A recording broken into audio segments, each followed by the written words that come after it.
Is it possible for an abusive narcissistic person to develop a growth mindset? What if I told you they already have a growth mindset? It just looks nothing like yours. The growth mindset of an abusive narcissistic personality is very primitive. The formula is that of steal, kill, and destroy. In this message, I'm going to share more about this growth mindset that narcissistically abusive people have and what you ought to do to protect yourself. My name is Kevin, and this is The Royal We.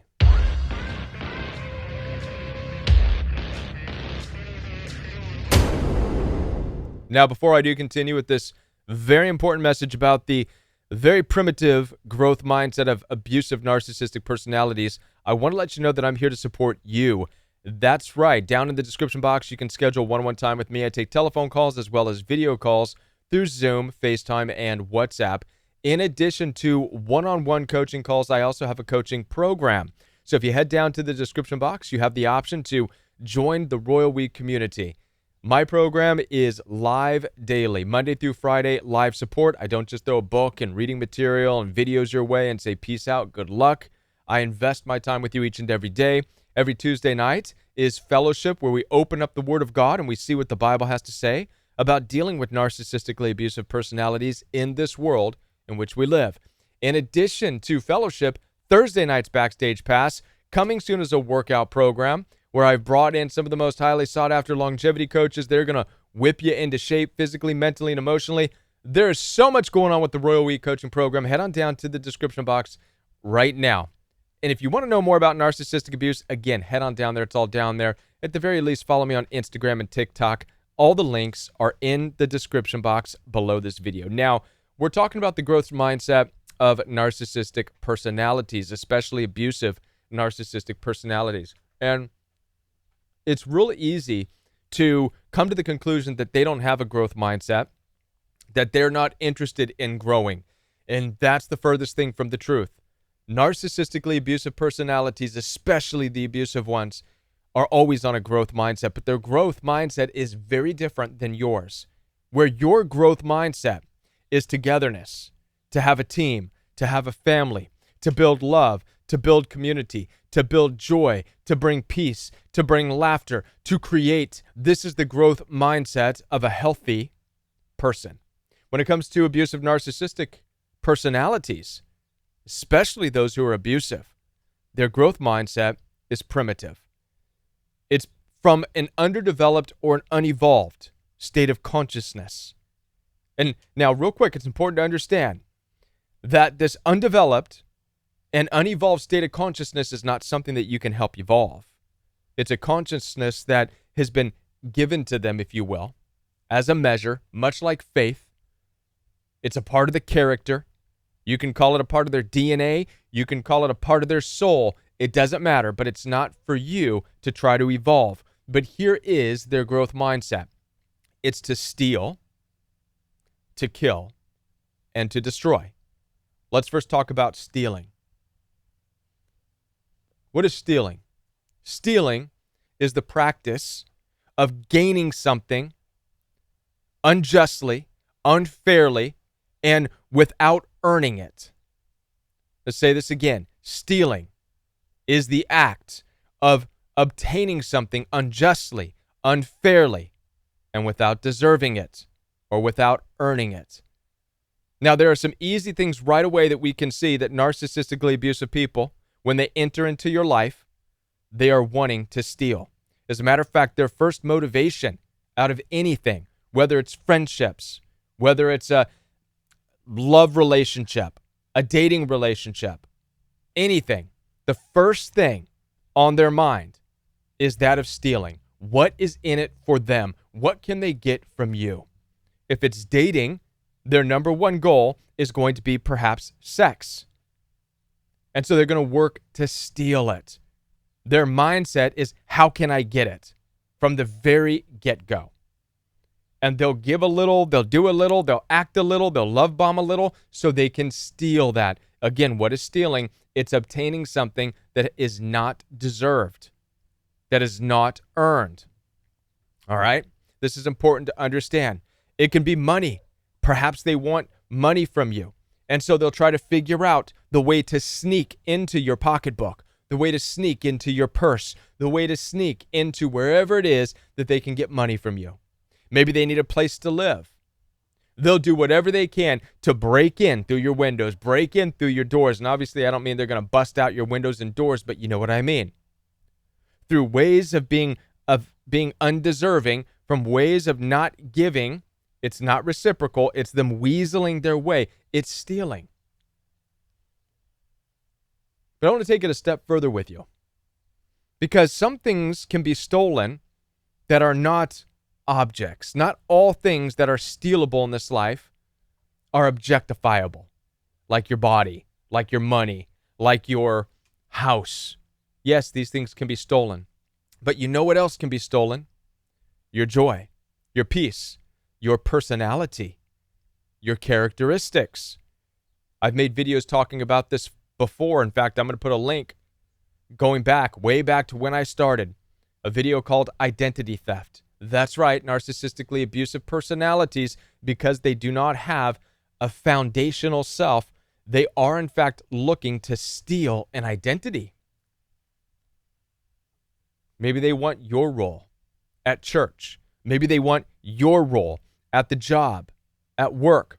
Maybe they want your role in the community. And when I say your role, they want your personality. They want your character. They want to be perceived as the one with your faith. They want to be perceived as the one as beautiful as you. They want to be perceived as the one as funny as you. They want to be perceived as the one who is as charming as you, as good-natured as you, as loving as you. And so what you'll notice with the narcissistically abusive person, whether it's a friend or lover or whomever, they may start stealing your words. They may start stealing your mannerisms and start to use them. Again, unfairly, unjustly. And it's a hostile type takeover. They just do it. Right? Stealing. This is a part of their growth mindset. To them, they're growing, which is why it's not doing anything wrong. It's actually part of their growth mindset, stealing. You see, so whether it's physical or whether it's part of your character, they're looking to steal as the first part of their growth mindset. The next thing is to kill. Now, when we talk about narcissistic abuse and how these relationship dynamics work, if you're looking at the cycle of abuse, there's the love bombing phase, and then there's the devaluation phase. In between the love bombing phase and the devaluation phase of the relationship, that's where all the stealing takes place.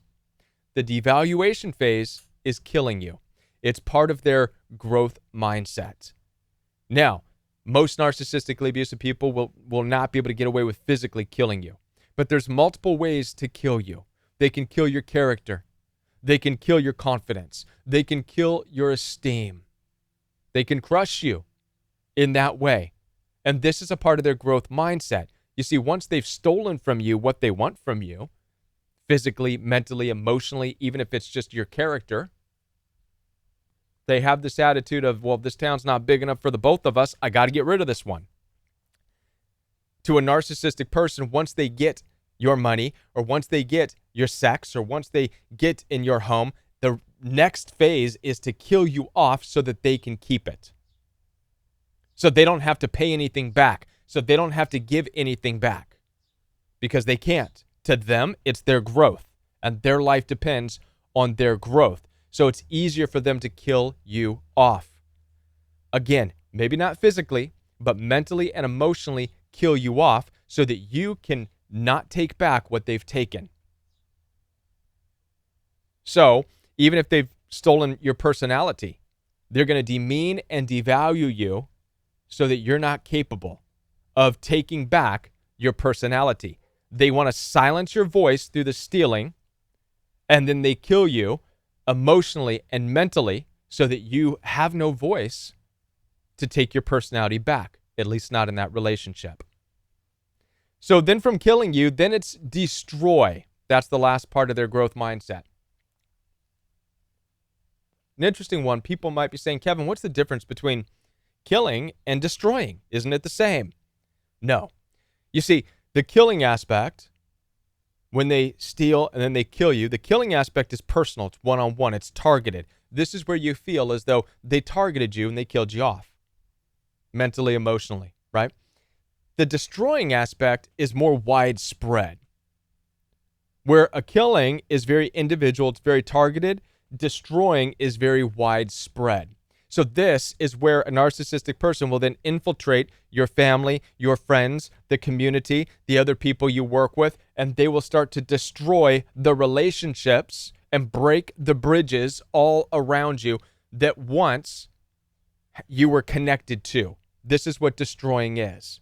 Imagine an army goes into a city and they may kill directly some targeted people, but then they destroy all of the houses, all of the churches. They destroy everything else so that nothing can connect and there's nothing more there for the people to have. The same is true with the growth mindset of a narcissistically abusive person. After they kill you, they destroy all the possible connections in your life. They work to destroy all of those relationships so that you have no way to bridge yourself out or to build yourself out of it. This is the growth mindset of a narcissistically abusive person. It's sad, it's primitive, it's of a undeveloped, unevolved consciousness. And I know it sounds very bad, and you might be saying, Kevin, I've experienced this. What can I do? Are we doomed? No. Absolutely not. You see, there will always be killing, mentally, emotionally, physically. There will always be destruction. But so long as you are capable to move forward, even after you've lost everything in your life, maybe you've lost those people you thought were friends, you've lost those people you thought were family, you can always go and rebuild. The answer to this is to, in fact, rebuild. It's to step into your growth mindset, which is not like the narcissistic person's. Your growth mindset is not to steal, to kill, and to destroy. Your growth mindset is to bring peace, to build community, to build harmony. And so from this place, if you can hang on to this, you move forward. You can find new family. You can find new people. You can find a new place. You can rebuild, and you can rebuild the harmony. You can rebuild peace. You can maintain and build this in your life. And watch this. As you rebuild, you now build your defenses. You now build this next time in your life, this next phase of your growth mindset. You build your proper defenses. You build your proper guards, beginning with your heart. So that when a narcissistically abusive person, whether it's a friend, a potential lover, some distant family member that reaches out to you, when they come back into your territory and you even catch a whiff that they are trying to steal something from you that they have not deserved, that they have not earned, immediately your guard goes up. Immediately. As opposed to in the past where you may have given in to that out of compassion, out of empathy, and said, sure, I'll give to you, not realizing that they're stealing from you. You put your safeguards up, and you never again allow the thief, if you will, to come in. You build your guard against the thieves of this world, which are the growth mindset, the personalities where the growth mindset is to steal, kill, and destroy. That is the narcissistic person's growth mindset. As I said before, I'm here to support you, and I've been through this. I've experienced this. So if you're ready to build the safeguards, or maybe you've come out of a situation where you've been stolen from, whether it's physically, mentally, or emotionally stolen from, you've been killed. Mentally and emotionally. If it's physically, you wouldn't be here. And maybe you've been destroyed. All of your connections, your relationships, the family, the people you thought were friends, they're nowhere to be seen. I'm here to tell you right now, it's possible to rebuild, to establish your peace and your harmony amongst a bigger community than you ever thought would be possible. I've done it. And I'm here to help you do the same in your own life. As I said before, head on down there, schedule some one-on-one time with me. Telephone calls, video calls are available for you. I will walk you through this process, and we'll come out the other side together. In addition to one-on-one coaching calls, I also have the coaching program where I work with you each and every day, Monday through Friday. Fellowship, where we read out of the Bible every Tuesday night. Backstage Pass, where I share about being a coach every Thursday night. Workout program. It is all there for you. I'll be back. My name is Kevin. This is The Royal We. If you're new to the channel, do me a favor, hit the subscribe button and the like button, and hit the bell notification so you don't miss any future Royal Week content. All right? And before you leave, check out one of these videos recommended by the YouTube algorithm. Now, remember, everything you need is down in the description box. So open up the description box below this video where you'll have access for everything. And I'll be back. Bye, everybody.